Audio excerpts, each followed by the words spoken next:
Mars, wala kasi kaming pambiling bigas eh. Baka pwedeng makahiram sa'yo. Ako naman talaga ang rice cooker, hindi ba? Mars. Tinagaw mo lang naman ang throne. Ano, sa ano ko din, sa isang linggo ko lang din, bibigay ko din pag nagkapera.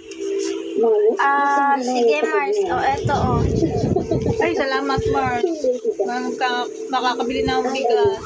Salamat talaga Mars. Sige Mars. Ingat ka. Ano Mars, pati magbabayad ka pa ba ng utang sa akin? Magbabayad. May utang ba ako sa'yo? Wala akong utang sa'yo ah. Oo Mars, nangutang ka sa akin yung pangbigas niyo. Kailan ba yun? Nung isang buwan pa yon. Ay nako Mars. Bakit kasi ngayon ka nang niningil? Kahapon may pera ako. Sayang, dapat naningil ka kahapon.